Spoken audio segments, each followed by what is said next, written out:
Hey guys, welcome back to the Snapping Chronicles. We're coming back at you with another Ratchet video. Okay, this one is from Duralast, and we know Duralast is one of the Autozone brands of tools. So before we jump into all this, let's get into a little bit of YouTube business. If you find these videos at all helpful, entertaining, could you do me a favor and give me the HBO special for these videos? And I know you're gonna ask, what's the HBO special? Well, the HBO special is the Help a Brother Out special. So help a brother out right now and hit the like and hit the subscribe button, and I'll give you a second to do that. Okay, hey, for you guys that helped me out, wanna really thank you for that. Okay, yeah, Duralast. There was another Duralast before this one. I think it was one that's still being made by OEM, and for some reason it's made in Taiwan, but for some reason OEM is charging a lot of money for it, like over $30 for their basic ratchet. It's the 36 tooth, and it's a bat wing like this one. You see when I ratchet, you see the switch is ratcheting also. Usually that means there's a bat wing style pawl in this. And the other one, the one before this, it was 36 teeth. This one's 72 teeth. You see it here. It's laser etched 772T, and down here it's 5 degrees of arc swing, I guess, for 72 teeth. And but that one I think has a little bit better reputation. It was a coarse, but that one's more industrial, more tougher. It had the screws that went through the body. This one has the screws that are anchored inside the body, which a lot of people think that maybe that's not as good as screws that go through, because if you over torque these screws and you mess up the threads that are in the body, pretty much the ratchet is useless at that point, unless you're gonna rethread these tiny threads, which I think would be a project in itself. But yeah, this is the 3/8, and here it says guaranteed for life, and this is the 73-870 73-870 ratchet. And I kind of like the look of this ratchet.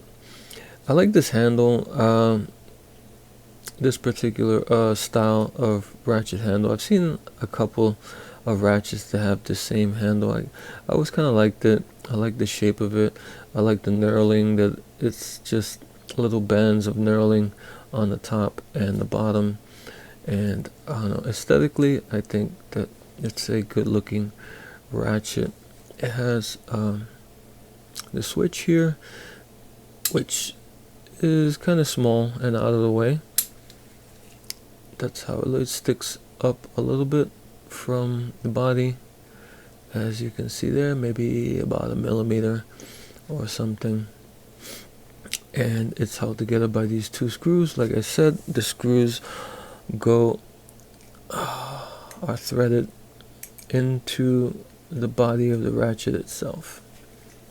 So let's open it up and see what's inside. These are the screws. I don't see any Loctite on these, unless it's some weird colored Loctite, but I don't see any blue or anything on the screws.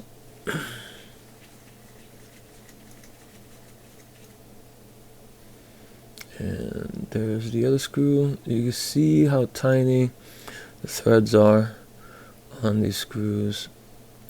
Oh, and another thing that's weird is these screws are an odd Torx 7, and I just happen to have a set of I think these are 1/8 inch bits, so the small bits with a small little driver handle, and in that set I have a 7, which luckily comes with the set. This is a Weeha set, so they're pretty decent little bits, but most sets don't come with a 7, and a lot of sets don't even come with a 9 or an 8.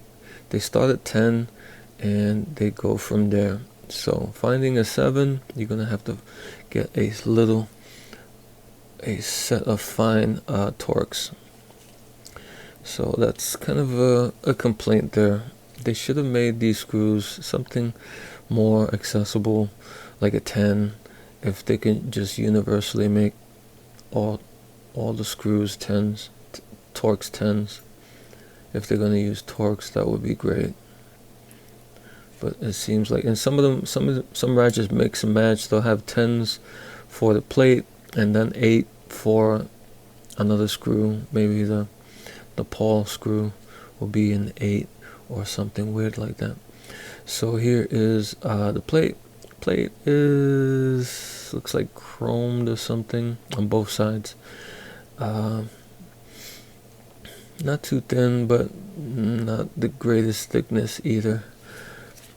Here is the gear. 72 teeth on this gear. The gear has been gnarled in certain teeth and in certain sections. Here you see these teeth here, and especially that one and this one. For some reason it skipped over these 2 teeth and hit that one. But over here you see it's a good row of pretty flattened teeth. But the rest of it looks okay. Just this section, and that's not the only surprise in this ratchet. This one has a real small boss on the opposite of the anvil, and it fits into the cutout there on the bottom of the head. It has a little depression here. You see that on some ratchets. Here's the ball detent and the anvil. So that's that. Not too great, but hey, that's some of the things you have to kind of put up with when you're buying used ratchets, especially like on eBay or something. People like to be tricky sometimes. Sometimes they'll sell you a ratchet knowing that it skips or it's messed up, and they'll try, they won't even mention that. Okay, now here is the pawl. There's a ball and spring under the pawl, so be careful when you take that out. It's going to shoot out. And where did the ball go?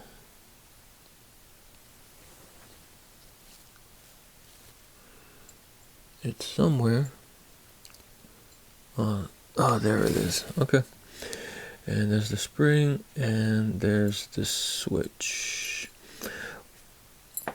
And the switch, it just falls out from the inside. And the switch is kind of weird that it's got a clip on it. It's made of metal. It has this clip to keep it from falling out from the front. So you will put it back in from the inside. And that clip there holds, and that round depression, see, has like a lip there, and that clip keeps it from falling through. So something weird. I haven't really seen many ratchets like that with that little, looks like a paper clip attached to it. I guess you can remove that. I'm not gonna bother. And it has the spring in the hole, and here's the ball that goes on top of the spring. It's kind of small. Kind of small. Just leave it at that. It could have been a little bit bigger. Another disappointment is the paw here. Batwing paw, 72 teeth on that. On this, there are 1, 2, 3, 4, 5 teeth per side. This side looks good. That side, not so good. See how this is the culprit side. Looks all chewed up, and I guess that's what helped chew up those teeth on the gear. So it ratchets. It sounds normal. It feels pretty normal, except maybe in one spot, in one click or two, it feels kind of. I did put a little pressure on it. It does hold some pressure. It didn't skip, but that is not a good look. The tips look okay. It's like the tips here. Looking from the side, you're like, oh, it's fine. Oh, that side, oh yeah, it's fine. The teeth are sharp, but for some reason, the teeth on the edges here did not get damaged. It's the teeth here in the middle. It's like almost like a concave teeth got damaged in kind of in a weird fashion that it didn't affect the side teeth. You see how the side teeth there have still their meat on them, so to speak, and from the side they look fine, but it's just in the middle there of the teeth that's all damaged for a good amount. Yeah, pretty much all of them have some damage, and I don't know if you can find repair kits for this. Doubtful. You'll probably go into an Autozone, since it's guaranteed for life, right? And I'm not sure if they're gonna ask you for a receipt for a ratchet that they probably sold like 10 years ago. I have no idea. I never dealt with them, but I doubt they're gonna have a repair kit for this. They'll probably just, if they're gonna do right, they'll probably give you a ratchet from whatever's there now. Their modern ones, I don't think they have this one anymore. I could be wrong, but I think they're onto something else. I could be wrong on that, but for some reason I feel like they don't have these anymore. You guys know more than me. Let me know what the deal is on these ratchets. Okay, so to put this back together, let's see. You get your switch back there with the clip, and you get the ball. Oh, let's see if I can. No, I'm not gonna be able to do this without the help. Let me get some. You got these plastic tweezers to see if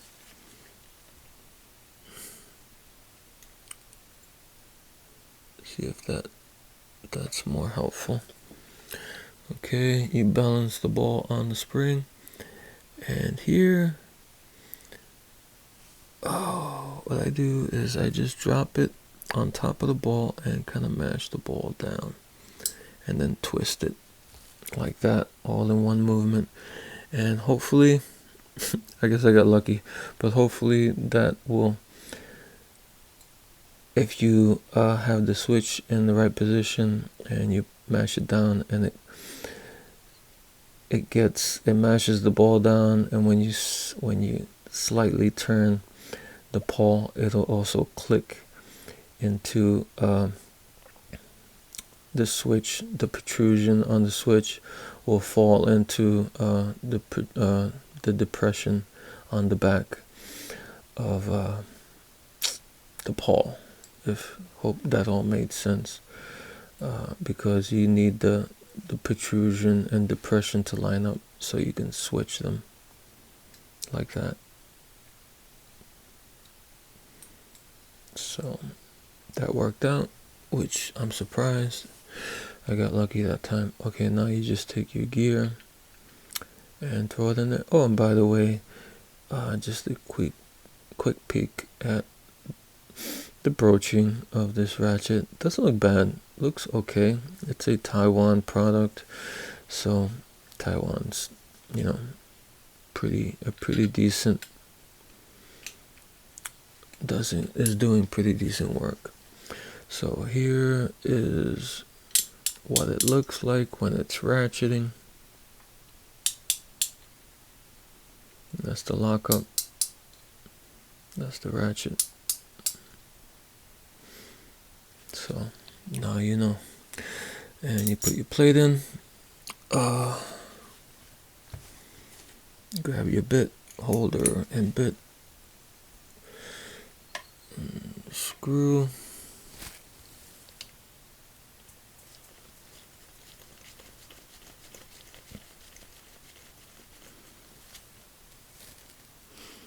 And your next screw.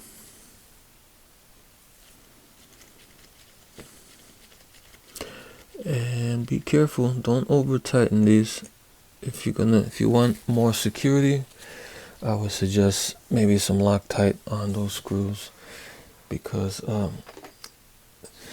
you go too far, you might strip out the threads, and then you're gonna have bigger problems. So there you go. This is the Duralast 72 teeth. This is the 73-870. Not a bad ratchet. 72 teeth. A lot of 72 teeth ratchets you see now from Taiwan are the double pole proto style mechanisms, and this one's actually a 72 tooth bat wing ratchet, which is I don't know. I think in my opinion, I think the bat wings are a little bit better than those double pole mechanisms as far as just strength and stuff. But any ratchet, when you go up in teeth like that, is gonna have problems. I guess this one, you can see someone over torqued it and blew out the teeth on the pawl. But their other line, their earlier line of Duralast, they had 36 teeth. Those were pretty solid ratchets. I like those. Okay guys, until next time.